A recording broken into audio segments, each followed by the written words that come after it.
This is NRT's Dialogue.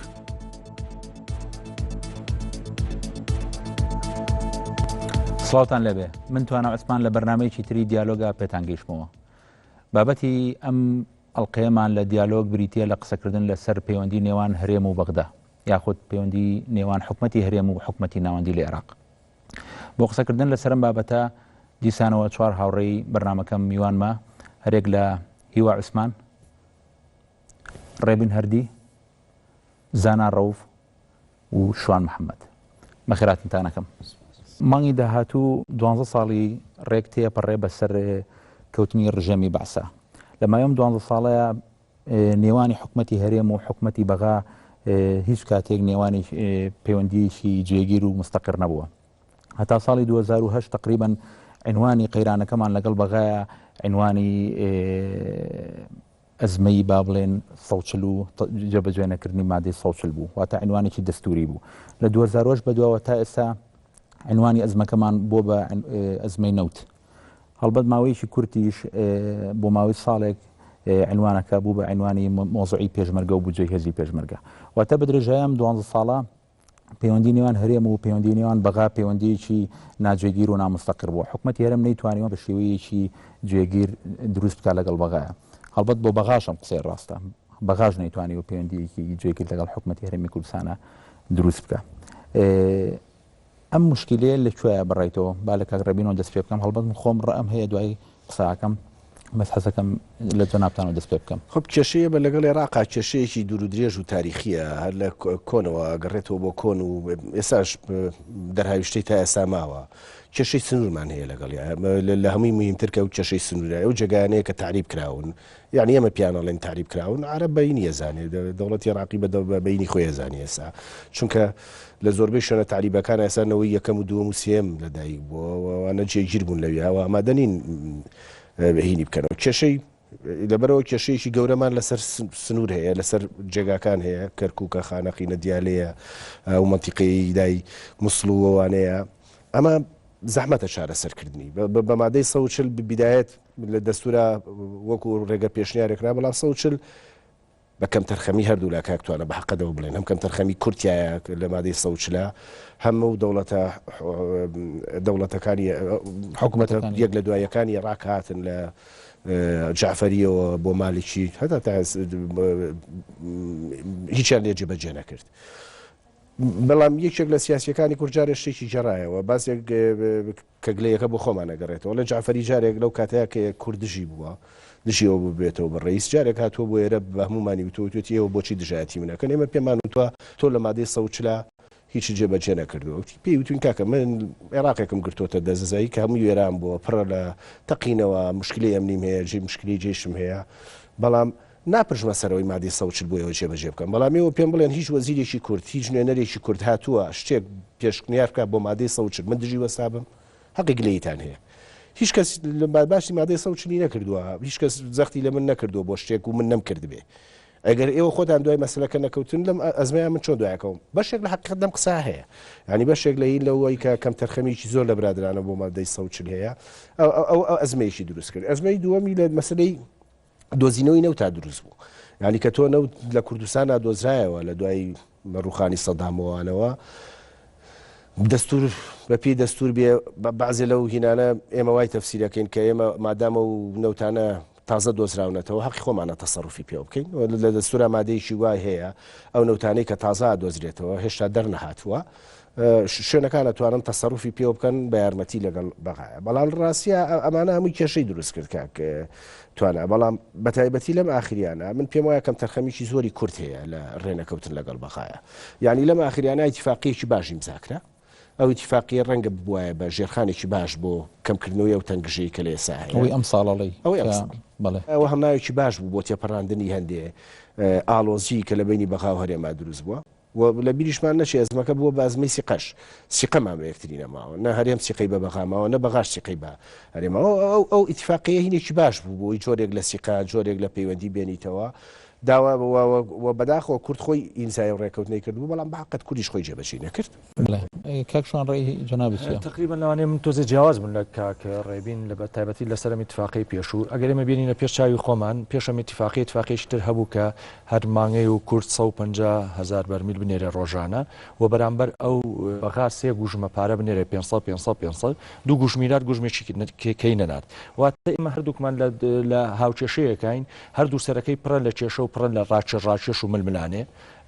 هەروەکو چۆن ئێمە پەنجەمان بۆ ئەوەیە کە هەرێم کەم و کوڕی هەیە لەو لاشوانێ بەغاش بۆ خۆی نایەوێت من پێم وابێ ئێمە شەڕێکی ئیرادەی تایە ئیرادەی ئایا مەلەفی نەود لای چێبێ بەغا بە حکومی ئێمە هێزگەرێکی دیموکراتیمان نییە لە بەغا حکومڕانی بکە ئەوێ هەموو دەسەڵاتەکان گەڕێتەوە بۆ خۆی بە دەسەڵاتی نەوتی شەوانێ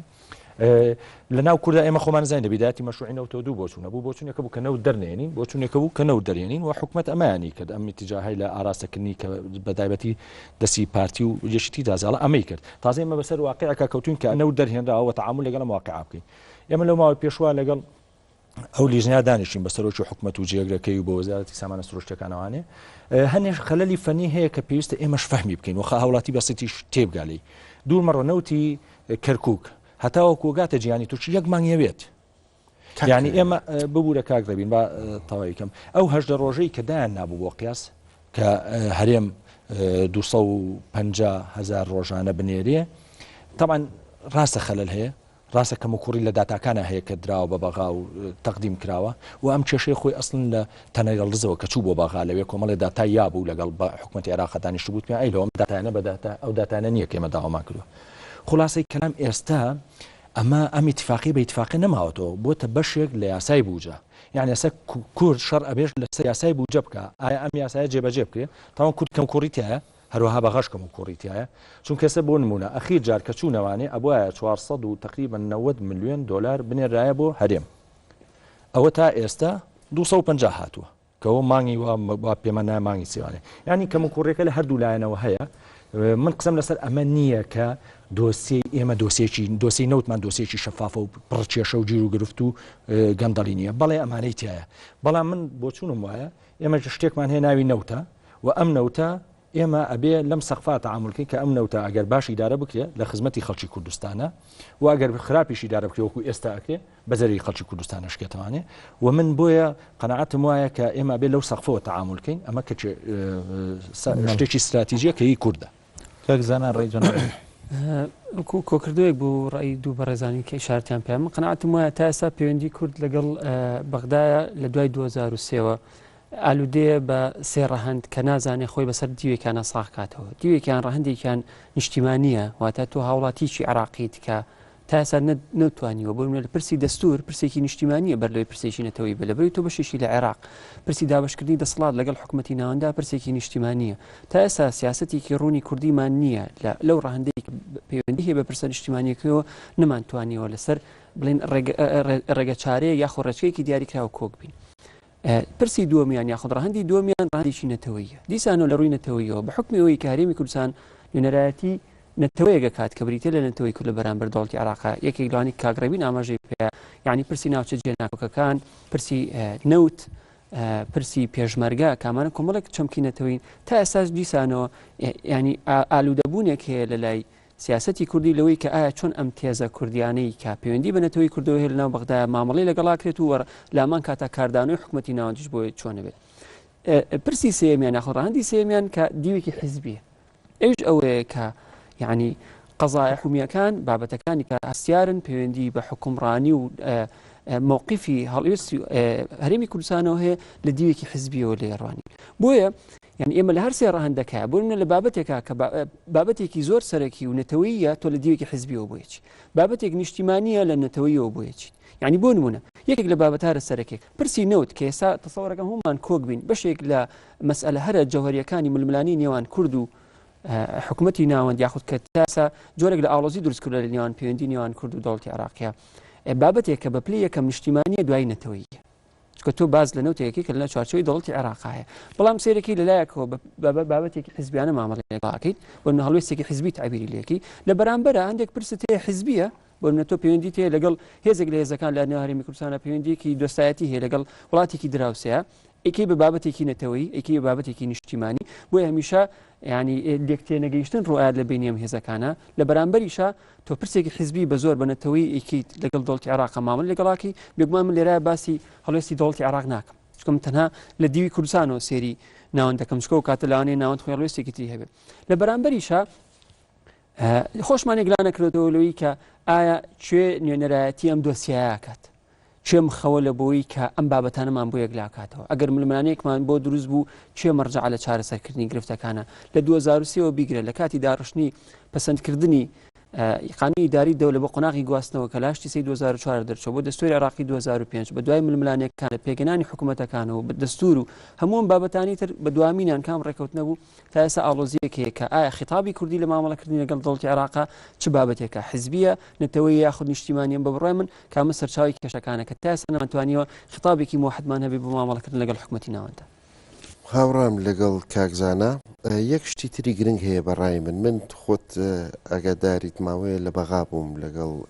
بەڕێز مامجەلال وەکو ڕاوێژکاری میدیایی تۆزێ لە نزیکەوە ئاگاداری هەنێ مفاوەزات بووم ئاگاداری مفاوەزاتی دەستور بووم کە ئەکرا بەڕاستی لە عێراقی تازە ئەوەی کە مانگێکی تر 12 ساڵی بەسەرا ئەچێ نە عەرەب نە کورد توانی پێناسەیەکی تازە بۆ عێراق دروستکات هەمووی لەسەرەوە کۆک بوون کە عێراقە کۆنەکە جێگامان نابێتەوە تایە و کورد جێگای نییە بە مۆدێلە کۆنەکەی بەڵام مۆدێلە تازەکەی عێراق لە دەستوران نووسیویانە بەڵام نەیان توانیوە تا ئێستا تەرجەمەی بکەن بۆ واقعێکی مەلموس کە بزانین ئایا کورد بۆ نمونە لەم عێراقە تازەیە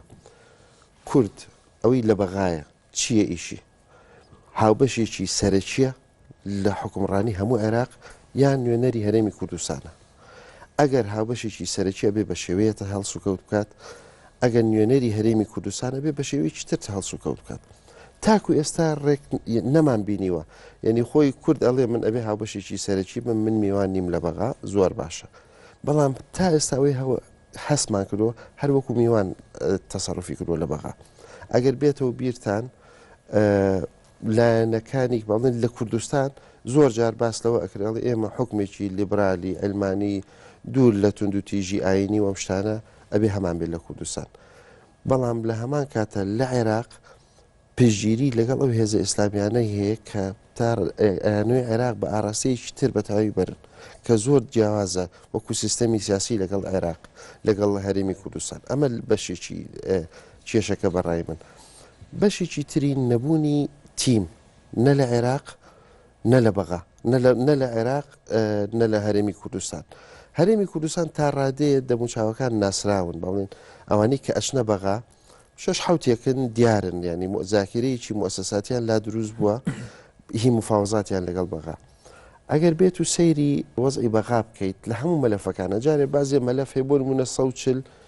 ئیشی کورد لایش سونەیە لای شیعە نییە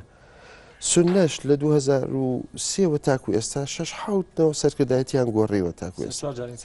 سێ چوار جار انسیحابەکە هەموو انتخاباتی دەموچاوێکی تازە هێنێ تیمێکی نوێت هەیە کە قسەی لەگەڵەکەی ئەبینی لە سفرەوە بێ دەست پێ بکەیتەوە جارێکتر لەگەڵی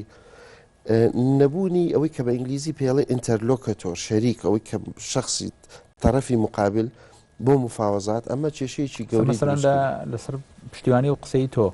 فلسطینەکان لەگەڵ ئیسرائیل چۆن ساڵە ساحب عێراقاتیانەیە وەکو گەورە مفاوەزیان بۆ تیمان دایم تیمێکی سابتە ینی لە چۆن سەر هەج مەلەفێک خبریان هەیە شتێکی تریشی ئێستا بۆ نمونە کاکڕێبین ئەوێ لێکۆڵینەوەیە بکە دەربارەی مەلەفی نەوت لە کوێن زانیاریەکان کو هیچ دەستگایەک هەیە هیچ مؤسسەیەک هیچ ئەرشیفێک هەیە کە هەموو ئەو مفاوەزاتی کە کراوە تاکو ئێستا لە شوێنێ یەکێکی وەکو منیاتۆ بچێ بتوانێت سەیری بکات بە وردی بزانێت چۆن مفاوەزاتەکان هاتووە 140 بە هەمان شێوە 140 تا ڕادەیە ئێمە هەمان بوو تا پێشماوەیە دکتۆر محەممەد ئەحسان هەبوو یعنی زیاتر مەلەفەکە وەکو باڵنجانیبە ئیدارەکەی لای ئەو بوو و بۆ بڕیار و شت ئەگەڕایە بۆ لای سەرکردایەتی کوردی و باسیتی ئەکرا بەڵام لە بەغان نییە هیچ نییە لە ماوەیە جەماعەتێک بوون سنەی عەرەبی هی کەرکووک پاشەوە بوو بە پێشتر شێغازی بوو پاشەوە بوو بە جعفەری بوو بە مالیکی بوو بە جەماعەتی ئەندام پەرلەمانە هەر جارەی یەکێک بوو نەتەزانی چی لەگەڵ باسکەیت مەلەفەکەش نییە داتای ئەو مەلەفە لەکوێیە تاسە نازانم کەس کاکیەوە بە پێچەوانەوە بینم زەی پێم وایە لە پەیوەندیە بە هەرێمەوە ئەوان زۆر موحەتر زۆر یەکگرتووتر و یەک قسەشەکەن بەغدا تقریبا یعنی لە سونەوە بۆ شیعە بۆ هینیان لەسەر مەسلەی هەرێم ڕێکەوتون داواکاریەکانیان لەسەر هەرێم موحەدا وازانن چی هەڵێن یعنی ئەو سیاسەتەی کە عەبادی نیەکە پێم وانێ سونەکان دژی بن سونەکان لەما لەگەڵیان هێز عەرەبەکانی تریش لەگەڵیان و ئێمە ئەوەی کە تاقیبان کردەوە بە درێژایی ینی چەند ڕئیس وزەرایە گۆڕا ئەم کێشانەوەکو خۆی ماوە بۆچی وەکو خۆی ماوە چکە پێم وایە عێراق یەک چاو تەماشای هەرێمەکە وا هەمیان یەک قسەکەن کێشە لای ئێمەیە کە هەمومان بە قسە ناکەین ئێمە قەراری سیاسیمان لەلایەن گروپێکەوە پاوان کراوە بێ ئەوەی هەوڵبا بشەکەی هێزەکانی تریتە پێ بکە ینی ساڵی زیاترە ماوەیەکە ئەوی کە جاران ئۆپۆزیسیۆن بوو هەموو حزبەکان لە یەک تشکیلەی سیاسی سیاسیان بەڵام ئاگان لە هین بێئاگان و بەشدار نین بەتایبەتی لەم مفاوەزاتانەی ئاخیرە و من لەم نووسینە ئاخیرە باسیەوەم کرد کە وەزیری گۆڕان لەگەڵیان نەبوو لە بەغا وەزیری داری لەگەڵیان بەڵام بە مشارک نین ئەزای مشارەکەەوە نییە کە تۆ پشیت شایەتی هین بیت دەردی کاک مەحموودینێکی شاید مەشەفشی حاجە بیت ئەوەی کە قەرارەدا ئەوەی کە قەرار لە کوردستانەدا لە ڕاستیە تەنانەت حیزبیش نییە لە کوردستانە ئێسا بە بڕای من گروپێکی ناو حیزبە کە بە تایبەتی ئەم دوو کەسە تەمسیلیەکەن سەرۆکی حکوومەت لەگەڵ وەزیری نەوتە ئەم دوانە پاوانی ئەم قەرارەیان کردووە بەوەستی خۆیان بڕیار لەسەر نردنی نەوتیانە نردنیەنێن ڕێکەوتن لەگەڵ بەغایە نەکردنیەیەن ڕێکەوتن لەگەڵ تورکیا یا ڕێنەکەوتنیا ئەدەن یعنی هەرچی قەرارێکی سیاسی ئەم دوانە بەبڕای پاوانی قەرارەکان بوەستین ینی مشکلی قەرارەکانیان چیە تۆ ڕێکەوتنیەکەت کردووە کاکشوان باسیەوەی کردی ئەڵێ ئێمە ناتوانین بینێرین باشە تۆ گەمژە بووی کە چی ڕێکەوتن لەگەڵ وەغایە کرد نەدەزانی ناتوانانی بینێریم زای بکەی بڵێ من 250 نێرم یا 500 نێرم ینی گەمژە بووی ینی بینی ئەو ڕێکەوتنەوە تا ئێستا سێمانە خۆەوە زۆر نییە ینی تۆ بەم سێمانە نەدەزانی کە تۆ ناتوانانی ئەمە بنێری ینی تۆ ڕێکەوتنێکە دیمزا کردووە وعدت داوە کە 500 بنێری ناینێریت لەبەر ئەوەی یەک ئێستا باسی مشکلی تەقەنیەکە یعنی قابل لە شتەی هەورامی نەزانێت کە ئەو هینەی ئیمزا کردووە ناتوانێەوە نەبنێرێ کاکشوان تۆ ڕوونکردنەوەم بۆیە دەبرادەران لەو دانیشتناوی چی تێگەیشتی هەنێ شتی کە بڵێ نەزانی یەکەم طبعا مەلەفی نەوت ئێستا بە تەسەوری من هەر پارتی و یەکێتی لێی بەرپرسنی لایەنەکەی تیژ لێی بەرپرسن ئەک لێی بەرپرسنی دووە لەسەر ئەم تەلەڤیزیۆنە بڵێ لێی بەرپرسن خۆی مەدانەنیشین بکەین نەزایی بۆ ئەمە قسەی پارتیە نەکەن ئەوەی کە واضحە ئەوەی کە کۆنتترۆلی ئەم مەلەفەکە پارتیە وەنێچیر و کاک ئاشتی هەورامیە ئێستا خۆ بۆ دوێنێ بوو فراکسیۆنەکان هەر هەمیان بەیانیان دەرکردەوەی لا بردنیا شێورامیان واضحە نەیەکێتی ئەم هەڵوێستەی حکوومەتی پێ باشە نەگۆڕان پێی باشە نە ئیسلامیەکان پێیان باشە و ئەم دوو برادەرە لە خۆیانەوە میشایەکەن بێپرسی ژەیکەن یعنی وە نەبێ بڵێ پێشتر پرسیویانە ئێمە چینە ماکەین ئەوەی کە من بیستومە چیەکێتی چ گۆڕان چین هەموو حەزەکان لەگەڵ بەغا ڕێ بکەون کاک بەرهەم ڕیسی وەبدی لیجنەی با بڵێن مفاوەزاتی مەلەفی نەوت بووە کاک بەرهەم ڕئیسی حکوومەت و بە صفەتی ڕئیسی حکوومەتی ئاگای لە مەلەفەکە بووە پێشتریش کاک عیماد کە جێگیری سەرۆکی حکوومەت بوو یعنی کاگەڕێتەوە چێتی باجی ئەو بێدەڵنی و ئەو هیچ نەکردنی یاوە یعنی وە نەبێمە سیاسەتێکی باش بێ ڕاستەکەی یەکێتی کردی بێدەڵنیش بوو وا خۆشی پیشانە مشارکە بۆمان دەرکەوت کە نە مشارکە نە ئاگاشی لە هیچەیە بەختو خۆڕایی باجیەوەی یاوە باجەکەشی گەورە بوو لە بەنسبەت خۆیەوە ئەو هێزە لە هێزی دووەمی کوردستانەوە لە هێزێک کۆکەڕکەباری پارتیە کرد بوو بە هێزێک مشکلەیە یعنی وە نەبێ ئەمە بێ باج ڕۆیشت بێ من بۆ خۆمات سێری ناکەم کاک عیماد ئەحمەد ئەندامی مەکتەب سیاسی بوو جێگیری سەرۆکی حکوومەت بوو هاتە سەر تەلەڤیزیۆن لە میدیاکان وتی کاکە ئێمە تەفاسیلی ئاگامان لێ و من قەنەعەتم وایە پێش ئەوەی ئەم حکوومەتە شەراکە ئەم حکوومەتە بەڵێ ئەم حکوومەتە ئیتلافیە تشکیل کرێ من پێم وایە لەسەر ئاستی زۆر بەرز پارتیش و یەکێتیش لەسەر ئاستی مام جەلال لەسەر ئاستی کاک مەسعود ئاگادارن لە تەفاسیلات و ئێستاش ئەو وەفدەیە چێتە ئەوێ بە تەسەوری من ئەگەر ئاگادار نییە بۆ نایە قسە بکە لەبەرەوە تەحملی مەسئولیەتی گەورە ئاکا بەرامبەر ئەو مەلەفە و من قەناعەتیشم وایە ئەم مەلەفە ئەگەر بڵین ئێمە من بۆچوونێکم من قەناعەتم وایە لەو سەردەمەی کە حکم دوو حیزبی بوو ئەو مەلەفە زۆر کەم شەفاف بوو ئێستا تۆزێ شەفافترە ئەگەر ئێستا فەسادێشتیشی تیاابێ بەو دەرەجە زۆرە نییە کە وەکو جاران نەکرا بەڕێی من بەڵام دووسێ پرسیاریش هەر سەر هەڵەگرێت سەر چاواگرێت یەکێ لەو پرسیارانە شەریکەی نەوت کە نەوتمان لێ ئەکڕێ لە ئێمە طبعا بۆ زانتان هەنێ واقعی لەوانەیە خەڵک نەیزانێ مەلۆک و بناوبمان دەرکەوت یەکەم هەرێم ملیارە دلار قەرزی کردووە بە دوو وەش بە 500 هەرێم شتێکی کەی کردووە شەریکاتی نەوتیا پێ و توێتی ئێمە لە ماوەی 6 مانگاونە نەوتانەیە پارەی لێ وەرگرتووە ئێستا هەرێم لە ئەزمەیەکی زۆر قورسایە نەوتە یا بە بەغا نیشێتی بیا بەو شەریکانە پارەشە بەغا ناینێ ڕاستیاخە ئەو من داتای لە کوێنە هەرێم تا ئێستا چەند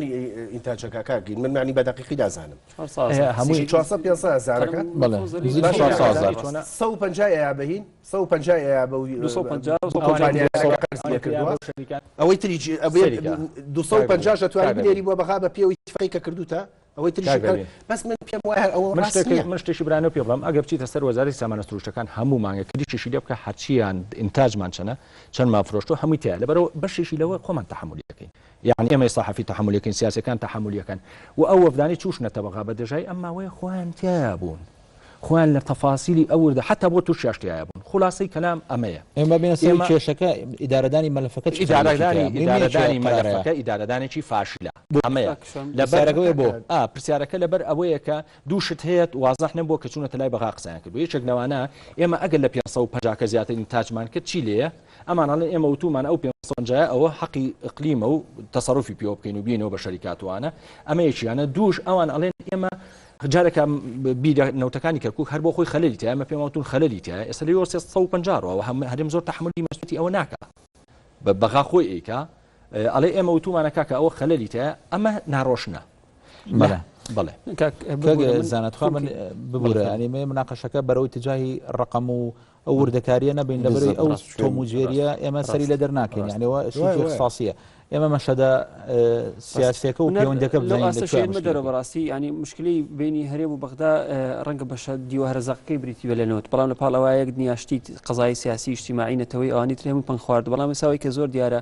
بریتیە لە نەوت من لە دیوێکە تاوت هەیدی قسەکەی کاگڕێبینەکەم لە چییە یعنی ساگەر بڵین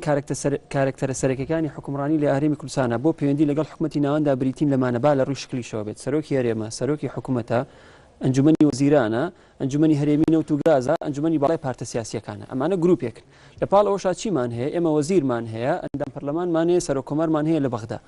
مشکلی سەرەکی لە هەرێمی کوردستانە ئەمانە لە هەر دۆخێکایەکیان قوتە بنەوە بۆ مامەڵەکردنەکە بۆ ئەوەی دوایی کە خەلەلێک دروستە بێ نازانی بچی ئەخی چێ بگری بۆ نمونە کاتێک کە تۆ بڕیارە دێت لەسەرەوەی کە وەفدێکە بۆ بەغدا وەفدێکی مفاوەسکارە دروست کرد چوو بۆ بەغدا بۆ بەشداریکردن لە حکوومەتە هێزێک بۆم هێزە کۆتایی پیاس بینی ئەگەر دەرئەنجامێکی خەلەل دروست بێ لەوەی کە ئەم چوونە ناو حکوومەتە هەڵە بووە باش بووە ینی چێ بێت تحملی مەسئولیەتکە لە بەرامبەریم گرفتە ئەگەر بڕیار درا بۆ نمونە کورد بەشداری بکات لە گرتنەوەی شاری مووسڵا بۆ نمونە یاخود بچێتەوە ناوچانی کە عەربن کە کورد و هێزی پێشمەرگەتی هەیە بەشداریەکە چێ بڕیارێکی لێیە بۆی من بزانم دوای بتوانم محاسبەی بکەم لە ئایندا هیچ گومانم نییە لە ئایندەیەکی ترە ئەوەی کە هەرێمی کوردستان ئەوەی کە تایبەتە بە پرسی نەوتەوەی کە هەرێمی کوردستان بەڕێوەبات ئەنجومەنی باڵای نەوت و گازە ڕاستە من لەگەڵەوە هاوڕانیم لەگەڵ قسەی کاکشوانە ئێستا هەموو هێزەکان بەشدارن بە ئۆپۆزیسیۆن لە سەڵاتەوە بەڵام ئێستا هێزەکانی ئۆپۆزیسیۆن تێوەگلاون ئاگادار نین بەس تێوەگلاون لە دۆسیەکە ئەگەر نا مەلەفەکە لای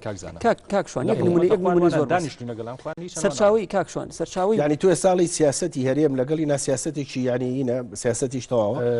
سیاسەتێکە متەفهمی هێزەکان لەسەر متەفق ساری کاگرێنە بالا بێ ببورن ئەچینە ناوبڕێکەوە گەڕێنەوە ئەگەڕێنەوە لاتان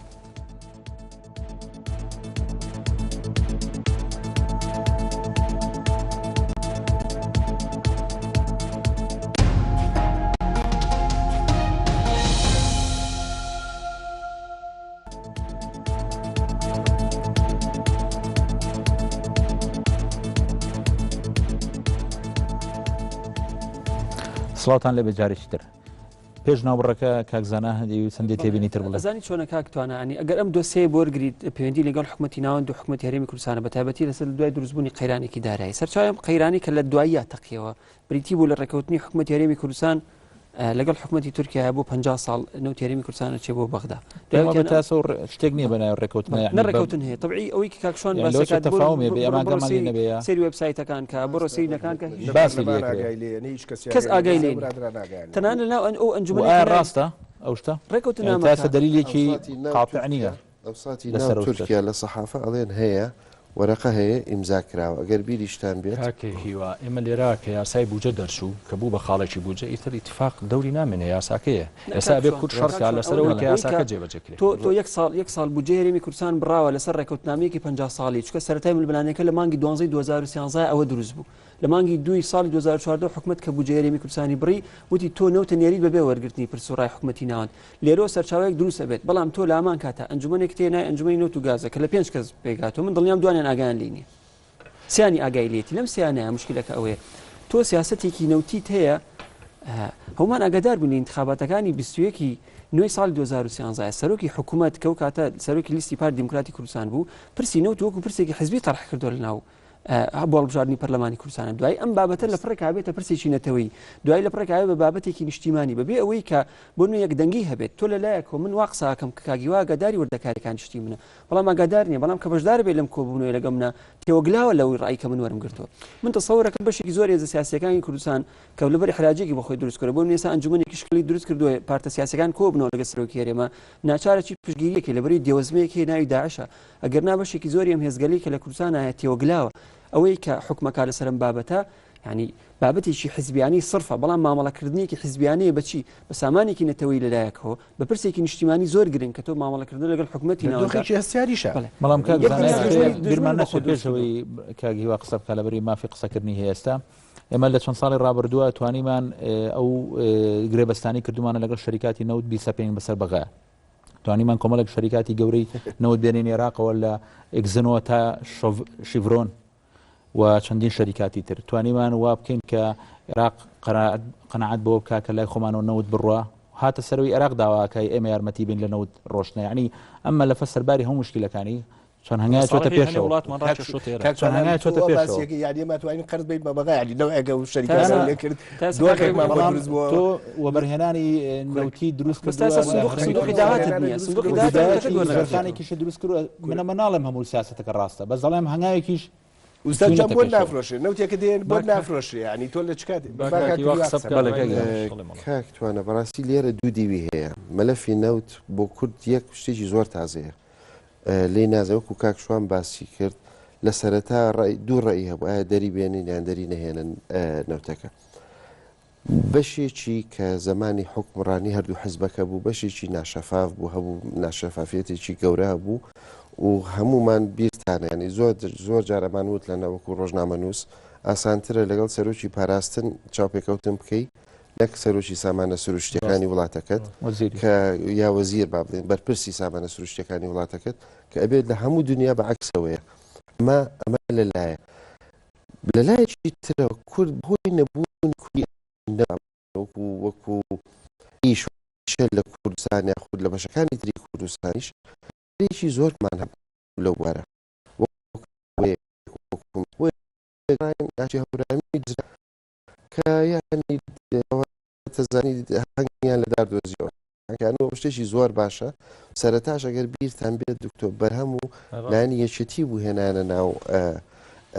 با بڵێن وەزعی سیاسی کوردستان ئەو جا پاژەوە کە بوو بە وەزیر لەگەڵ لایەنی پارتی زیاتر نزیک بوو نەزانی زۆر لایەن بیرتانە چەند جارێ بینیمانەدانی شۆ لەگەڵ حزبەکان شتیان بۆ شەرحەکە کە نەدەرەوە لە کۆبوونەوە گەڵێ ڕاستە قسەکانی هەمووی تەواو کەسی وانمان نییە کە ئەم خبرەی هەبێ ئەو پسپۆری هەبێ کە بتوانێت قسە لە قسەیە بکات ئەمەش مشکلێکی تری دروست تەمسیلی ئەجندایەکی سیاسیە کاتەخۆی ناکە ڕاستە بۆ لای کاکنەو شیروان یاخود ڕۆشتون بۆ لای ئەو هەموو شتەکانم بۆ شەرحکردوون ئەڵێم باشە یێتە سەر تەلەڤیزیۆن زۆر بێبێم نەتانە قسەکە ئەڵێ کاکە مەمنونم ئەگەر یەکێکی تر بێنن جێگان بگرێتەوە من ئەڕۆم بۆ حاڵ پێم وایە هەیە کادر هەیە ینی لە کوردستانەوە نەبێ ئاشتی هاورامی بڕوا وەزیری نەوتمان نابێت ئەمە دیوێکە یەکێکە لە فاکتەرەکە تەحملی بمورە تەحملی مەسئولیەتەکە ناکرێ هەر بڵین ئاشتی و نێچیربەنە ئەمە واماندانە بە ڕێگەی چەوتا ڕۆشتن پرسیار لەسەرەوەی یەک ساڵە هەرچی مەلەفی نەوت و سامانە سروشتەکانە لە پەرلەمانی کوردستانە لە لێجنەی سامانە سروشتەکان دوێنێ ئیعلانیان کردو ئەڵێەوە بڵاومان کردەوە من بۆچی مەبڵاویکەیتەوە من بۆ ئەوەمە بیت تەدقیقی تیا بکەیت چەنی ڕاستە چەنی ڕاست نییە تۆ ساڵێکە لە ئەنجومەنی وەزیرانی هەرێمای سێ چوار وەزارەت تەیە بە لایەنەکانی و پرسیۆن پێش کە تۆ ئەزای کاکشوان بەدوایە واگەڕی بڵێ یەکێتی و گۆڕان و هەمووی تێوەگلاون سەر و سەرچاو من وام ئەوانیش تێوەگراون بەڵام من سیاسەتە وام خراپە ئێمە ئیسفادەی لێ ناکەین یعنی وە نەبێ بڵێ ئیجماع لەسەر هەڵەکە ڕاستەکە من وام نەوتوە یەکێتی و پارتی مەلەفی نەوتیان لایە و تحملی و مەسئولیەتی هەموو گەندەڵیوی نەکەکەن بەڵام تۆ ساڵێکە مشارێکی چیت بە خەڵک کاکشوان منتەقەکەی تۆ زەی لە چیە مادام هەمووی بەشدارە کابوو باشە ئیجماع لەسەر هەڵە ناکەن ئەوەمان لەبیر نەچێ ئێمە باسی سیاسەتی تحملی مەسئولیەتەکەن و ئەمەی کە سیاسەتی هەڵە پیاداکە بە بڕای منە و دوو کەسان سەرۆکی هەرێم سەرۆکی ئەنجومەنی وەزیران ئاشتی هەورامیە بەڵە سیرکردن تا سیرکردن و شتێکی کە بڵێ مەزای خۆی فکرەکە چییە؟ فکرە ڕەنگە ئەوان وا تەرحیکەن و ئەم فکرێ ڕاستە کورد پێویستە سەربەخۆیی ئابووری هەبێ لە عێراق وانە ئێمە ئەگە پێویستمان بە عێراق نەبێ لە ڕووی ئابووریەوە طبعا لەسەر مێزی مفاوەزات مووقفێکی بەقوەترمانە بێ ئەمە مناڵێک نییە دژی ئەمە بێت ینی کەس مەگەینسان لێ دەبانگ بێت دژی ئەمە بێ کە تۆ فعلا سەربەخۆیی ئابووری پیاکەی پێویستمان بە بەغانە بێت و چونکە کە چوینە سەر مێزی مفاوەزات طبعا لە مەرکزێکی بەقوەتەوە قساقی بەس کە تۆ نەتوانی ئەمە بکەی تۆ لێەوە نەوتێکت هەیە ناتوانانی بیفرۆشی ناتوانانی بەقەر ئەو بودجەیەی کە بەغادات تێ دابین بکەی وڵاتە تووشی قەیرانێکی ئابووری گەورە کردو لە چ دۆخێکیشە لە دۆخێکا لە شەڕێکی سینزافای بە درێژایی 1000 کیلومتر هەر مەصرفی هەر جەبهەکەت یەک دنیای تیەچێ لە کاتێکی وایە هەر وەحسێ بیکە تۆ ئەم 500,000 بەرمیلا کە 250 هینی هەرێمە ئەفرۆشی لە سا حەڤە بودجەی عێراق لێکوێ ئەتوانی ئەمە بفرۆشی ئەتوانی لە تووشیا بیفرۆشی ئەمە و پارێ پیا بکەی یخۆمە زیرێکی ناوێ ئەقڵە لێ تۆ ئەبێ ئەمە بکەیت وەڵۆ ساحەڤێ بێنی لەم ئەزمەیە کە تووشی بوویت کە ئەمە ناکەی دوو سەبەب هەیە یەکیان ئەوەیە کە لە ژێرەوە فعلم پارەیەکی ئەخورێت و بە گەندەڵی شاراوەتەوە و هەڵگیراوە بۆ کۆمەڵێک کەس هۆی دومیشانەوەی گەمژەیەکی سیاسی لارایە توانە من تەکمیلەیەک بۆ قسانە ینی ئەبێ توێ بێکەم جار اعترافەکەی کە وشکستێ ناوە لە بەرامبەر مامەڵەکردن لەگەڵ حکوومەتی ناوەندا بەڵام لە مەرحەلەی دومیانە بە دوای بەرپرسا بەڵام بۆ بەغاژە و شتە ڕاستە بەڵێ بۆ بەغاژە تا نەیتوانی و حکوومەتی هەرێم ناچار کە بێنێتە پای کۆمەڵێک التزامات و کۆمەڵێک بەس تۆ لە دیوی عفو کاگیوە بەس ئەمێ و جملەی تاوەکەم بەم عیبارەتەیە ینی کە تۆ بە دوای بەرپرسێک کاگەڕی من باوەڕم بەوە هەیە کە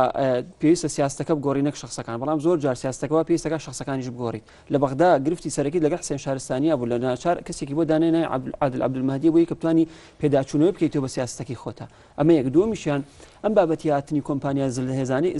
وڵاتی زلهێزانی جیهان کاتووە بە بڕای من تا ئێستا کاریگەریکی زۆر سلبی دروست کردو لە سەرمان یەک لەبەر تو تا ئێستا کۆمپانیا کوردستان نییە بۆ دەرێنان و گەڕان بە دوای نەوتە دوو تا ئێستا سندوقی داهاتی نەوتی نییە کەواتە هەموو شتانی کە لە ماوەکانی ڕابردوودا کردوتە نەوتوانیوە بۆ حەدی ئەدنا ژێرخانی ئابووری وڵاتێکی خۆتی پێبێسکێ بەڵکو تەنها ئیستنزافی تااقاتی خۆت کردووە ڕێکەوتنێکە کردو لەگە وڵاتەکانە خۆت خۆتە ژێرباری قەرزێکەوە مامەڵەیەکت بەپێی بودجەڕێکەوتو لەگەڵ حکوومەتی ناوەندا بڕێکی زۆر لە پارە و داهات بدەیتە دەرەوە لەلایەکتریشەوە هەموو قورسایەکانی دەسەڵات خسۆتە ناو ئەنجومەنی هەرێمی نەوت و گازەوە کە تایە فاعیل ئەساسەکانی کۆمەڵی کەسی سەرەکین باشە تۆ نەوتەکە بەشێکی زۆری ئەدەی بە کۆمپانیایەکی بێگان بەشێکی تری نێرێتەوە بۆ حکوومەتی ناوەند لەو لاشەوە بە تەمای سندوقێک دانی سندوقەکە ئێستا دروست نەکردووە پارەکەش لە بەغداوە بۆ دێت بەشی خۆت ناکاتەوە ئەبێ بەرپرسێک تێبێ لە بەرامبەریە ڕاستە بێ سیاستەکان بگۆڕی بەڵام بێ شەخص بگۆڕێت یعنی من قەناعەت تەواو هەیە ئەم سیاسەتی نەوتی نییە لای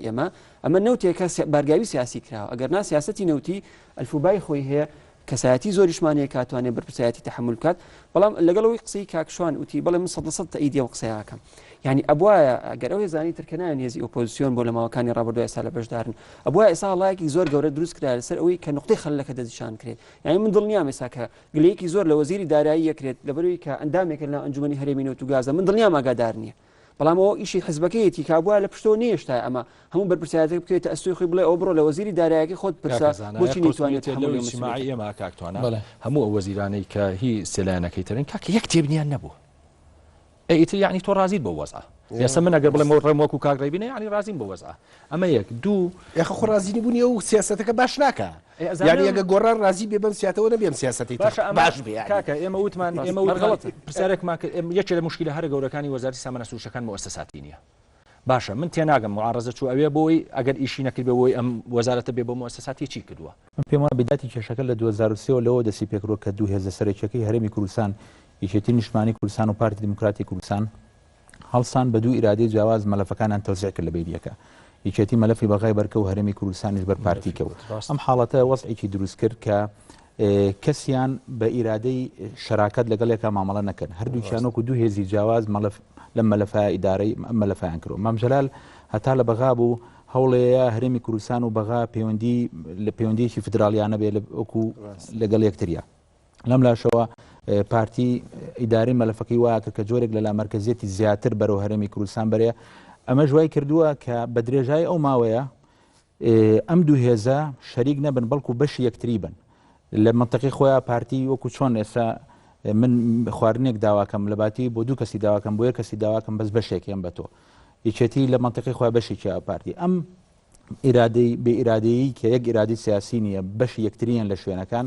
وای کردووەکو ئێوەش باستان کرد تیمەکەی بەغامان تیمێ بێ قەراری لا نییە گەر ئەزمەیە بێ بچێتەوە پیرمام و بچێتەوە هەولێر و وەکو میوان لە بەغا تەعامولەکەن و ئێستا ژیچەتی دوای مەمجەلال طبعا سەرۆکی کۆماری تازە ئەو ڕۆڵە سیاسی نییە کە بتوانێت ئەو پارسەنگە ڕابگرێ بۆیە ئیرادە سیاسەکە وای لێ هاتووە کە ڕوونیەک لە مەلەفەکەیانە و مامەڵەیە کە کرێ لەگەڵ بەغایە کە مامەڵەیەکی فدرالیانە نییە پەیوەندێکمان لەگەڵ سیاسەتی جیاوازێ ئەو قسەی تۆ ڕاستەکەی سیاسەتی جیاوازیان هەیە هەم یەکێتی جۆرێک لە سیاست دەکە هەم پارتی جۆرێک لە سیاست دەکە ئەگەر تاریخیان تەماشایکەی یەکێتی بە درێژایی تاریخی نزیک بووە لە هێزە شیعەکانەوە لە هێزە شیعەکانەوە نزیک بووە لێشەوە لەگەڵ ئێرانە نزیک بووە هەرچی پارتیە بە پێچەوانەوە زۆرتر نزیک بووە لە سونەکانەوە و زۆرتر نزیکە لە تورکیاوە یعنی هەردووچیان بۆ لە پەیوەندیە بەغاوە دوو تەسەوری جیاوازیان بۆ پەیوەندی لەگەڵ هێزە عێراقیەکانیانە هەیە یەکێکیان ڕێی وایە بێ لەگەڵ شیعەکانە نزیک بین و لەگەڵەوانە هاوکاری بکەین یەکێکیان لەگەڵ شیعەکانە ناکۆکە و زۆرتر لەگەڵ سونەکانە نزیکە لەبەرەوە سیاسەتی نیشتیمانی بێگومان وونە یعنی ئەسبابی تاریخیشی هەیە ئەسبابی تاریخیە چونکە پەیوەندی کورد بە شیعەوە گەڕێتەوە بۆ پێش ڕاپەڕینە گەڕێتەوە بۆ دۆخەی کاردووکمان هەردوو هەم شیعەوە هەم کورد لە ژێرینی بەعسا بوو نەزایی و سونەکان زۆر دژین بوون ینی تاریخێک دروستی کرەوە پەیوەندیە یەکێتیبوونەوەی باش شتێ دەچێت بەڕێی ئێوە سەرکردایەتی کورد ئەمڕۆ چی بکە بۆ مەلەفی بەغا چی بکرێن بەسەوری من یەکەم شدەوەیە زۆر شەفاف بن لەگەڵ یەکاوە بەڵێکەوە قەرار بن یەک کەس قەرار نەیەزانی یەک کەس قەرار نەیە کاگنەشیر و کاگاشتی بە تەنیا قەرار نێن سەرکردایەتی سیاسی هێزە سیاسەکان دوو سێ شتێک کاکیوات تەرکیزی کرد بۆ شتێک کە بە تەسەوری من زۆر گرنگە ئیشاراتی پێبین ئەزانی برادەرینە لە ساڵ 27 کوردستان ئێستا ئاوارەیە بخوار و ئەو ساڵانە $1.5 تێچێ ئێمە جەبهەیەکی زۆر گەورەمانەیە کە بمانێ و نەمانەوە سەرکەوتنی کورد بەسەر داعشا بۆ خۆی دەستکەوتە بۆ عێراقیش بۆ حکومەتی مرکزیش ئەم حکومەتە مرکزیە واز لە جانبی نەوت بێنە دوو مەسائلی زۆر نائەخلاقی بەرامبەر کوردەکە کێچیشان تا ئێستا بە تەنگ زۆر بەجددی بە تەنگ ئەو ئاوارانەوە نایەت و مستلزماتی حدی ئەدنای ژیانیان بۆ دابین ناکە وەکو مشکلێکی کوردی سێکا کە بە شەرتێ بەپێی ئەخیر زانیاری نزیک 50-60 کوردن باقیەکەی هەموو عەرەبی منتیقەی تکریت و خوارەوە و ئەنبار و ئەوانن مووسڵ و ئەمانە مەلەفی دووەمیشە مەلەفی پێشمەرگەیە باشە تۆیش نەبێت ئیلتیزام کە بەو ملیاری کە لە ساڵێکا قەرارت داوە لە یاسای بوجا هەیە کە بیێ بە پێشمەرگە کەواتە ئێمە دوو شەڕمان هەیە شەڕێکمان هەیە شەڕەکانمان هەمووی ڕەوایە بەڵام شەڕێکمان هەیە لەگەڵ مەسئولینی خۆمانە لەسەر شەفافکردنی مەسەلەی نەوت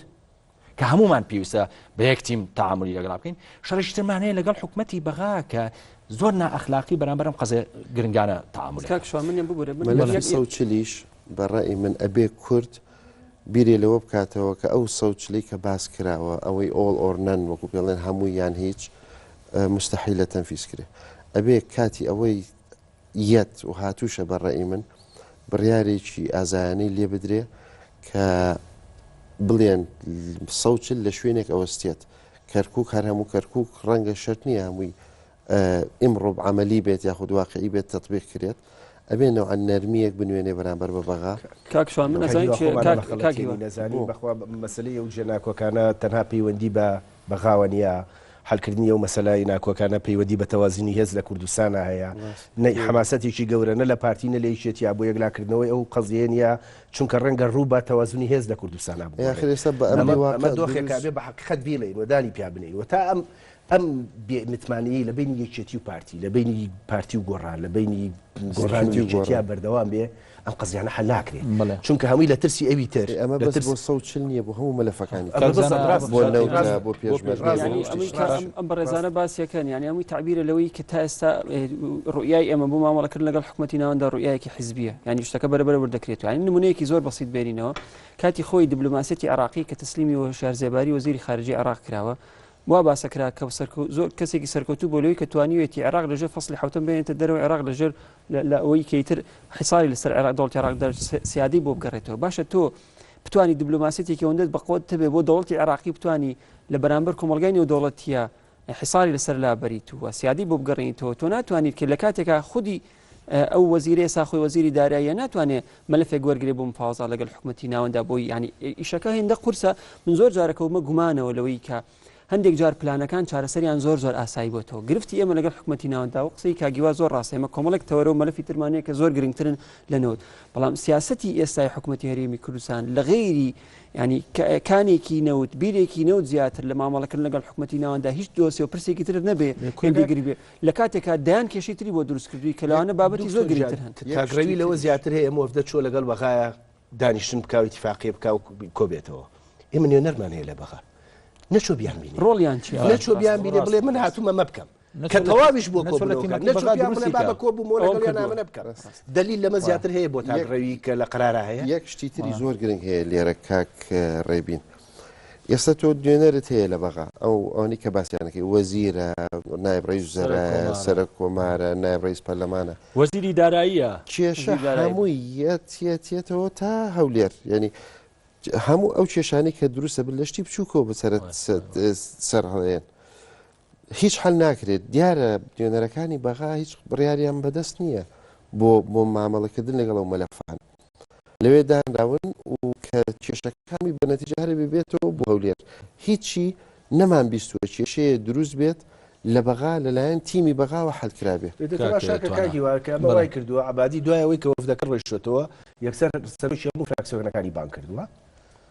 کۆبنەوەکەی پێوتون و جەر نەزەری خۆی خستوەتە ڕووی کە هەرێم کاکیواشتێکی تڕاکە تەسەوری من بەڕێ من ئێمە چاومە لە بەغاوێ لەم ئێستا حەلێکمانیە بێگەڵ بەغاکەوین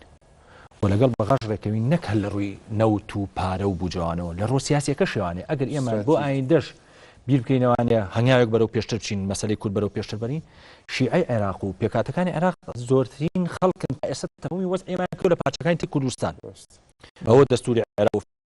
و کۆمار و ئەوە کۆمەڵشتی تر ئەمە یەک دوو ئەو قسەی کاکیوا زۆر ڕاستە ئێمە تەنها مەسەلەی نەوتمان نییە و مەسەلەی گۆشەی ئێمە دنیا مەسەلەی حدودمان هەیە مەسەلەی باشمانێ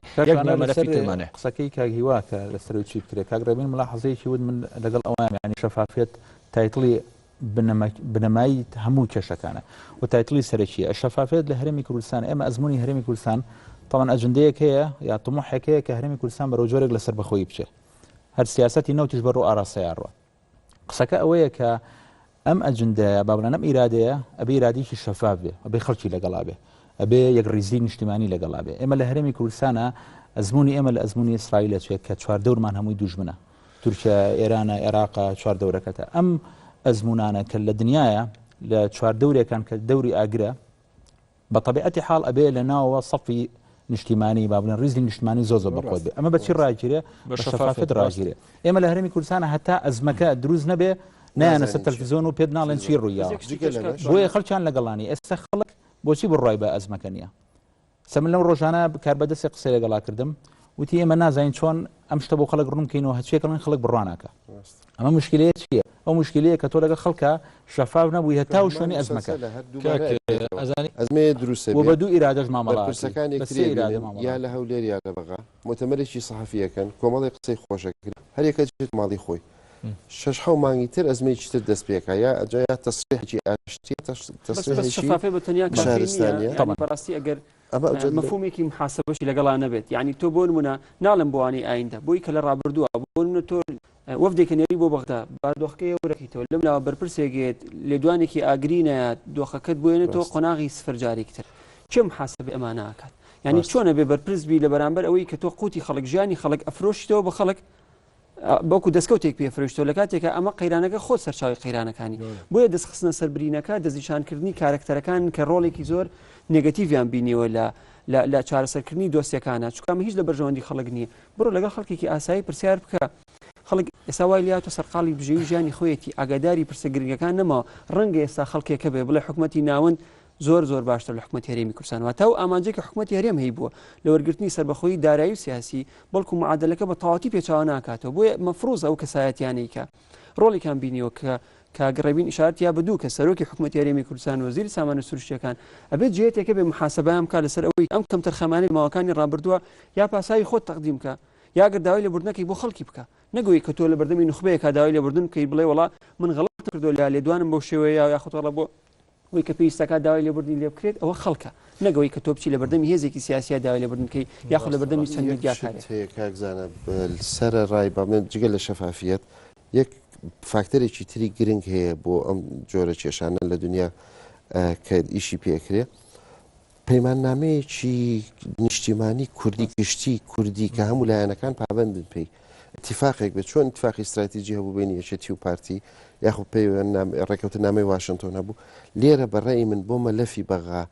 بۆ ساختکردنەوەی وەزعی کورد لەگەڵ بەغا بۆ ئیدارەکردنی مەلەفەکان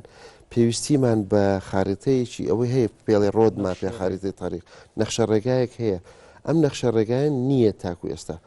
وەکو کاک ڕێبین باسیەکە لە جانتاکەی مەلەفی نەوت لە جانتاکەی کاک ئاشتیا یا فلاش دیسکەکەی یا خودێکی تر مەلەفی پێشمەرگە نازانین ئێستا بیزەبت لای چییە ئەگەر لە هەر کەسێک بێ بەیانی کاکتوانە بێتە وەزیری پێشمەرگە چییە کوا لەکوێ گاتە کوێ مفاوەزاتیان لەکوێ وەستاوە لەکوێ دەست پێ بکەن ڕێگات ینی نەخشە ڕێگاکەی چییە بۆ حلکردن بۆ ئیدارەکردنی مەلەفەکە تاکو ئێستانیە بەڕێی من یەکێ لە فکرەکان بۆ سەرکردایەتی کوردی ئەوە بێت کە بیر لە خارجێکی تاریخ بکەن بۆ دوو دقەمان ماوەگەر تێبینێکی ئەخرتان ماوە تەیدی کاک هیواکەم نەخشە ڕێگای ڕاستەقیناوەیە هێزەکان بەیەکەوە مشارەکەی سیاسی گەورە بکەن بەیەکەوە قەراربن ڕازگۆتر بن لەگەڵێکە و ئەم ناحەزی لە کە لە بینیانە بێ کۆتایی پێ بێ ینی لە ترسی یەک ئامادەن ئێستاش ترسیان هەیە لە یەکتری ینی ترسیان لە گەورە بوونی یەکتری ئێمە کۆتایی پێ بێ بە بڕای من هۆی سەرەکیشێ بێبگرێتەوە احترامی و دەستگار ڕسمیانە بگرن کە دروستان کردووە احترامی پەرلەمان بگرن احترامی ئەنجومەنی وەزیران بگرن کە دروستان کردووە مرکزی قرار بگەڕێتەوە بۆ شوێنانەی کە شوێنی ڕاستەقینەی قرارە ئەزانی بە تەجروبەی نزیکی ساڵێک تەواجودی معارەزە لە ناو حکومەتە دەرکەوت ئەم ئالەتی تعاملی پێکا لەگەڵ دوو هێزی سەرەکی کە پارتی و یەکێتین بە تەسەوری من شکستی خواردنی توانێت شەفافیت دیموکراسیت بۆ کوردستان بگەڕێنێتوانێت ئەوانە لە ناو خۆیانە بۆ مەکتەب سیاسەکان شەفاف نین لەوە کەواتە ئەبێ شەفافیت بسەپێن لێ من پێما بێ ئابم ئالەتە معارەزەی شکات دایم ئەوە ئەبێ کەویش پەنجەی تاوانی بۆ ڕاکێش بێت تەنها مجێک قسەی کۆتایی ئەوەیە کابێ بەڕاستی دەورێک پسپێردرێتەوە بۆ نوێنەرانی کورتکە لە بەغدان ئەگەر زانی ئاوا بێڕۆڵن بەڕاستی بگەڕێنەوە زۆر باشترە بێ لەوەی کە لە بەغداوە لە هەولێرەوە حکومەکان بدرێت بۆ بەغدا کەواتەوانی کە لە بەغدان هیچ ڕۆڵێکیان نەبێ بە بڕای من بگەڕێنەوە زۆر باشترە بێ گەر چارەسیان بۆ لە هەموو ئاسیمە گرنگەکانی دنیا نوێنەری حکوومەتی هەرێم هەیە لە ئەمریکا هەمانە لە بریتانیا هەیە لە فەرەنسا لە بەغانیە تا ئێستا ببورن کاتەکەمان تاوا بوو هەتا بەرنامەیەکی تر شاد و سەلامەت بن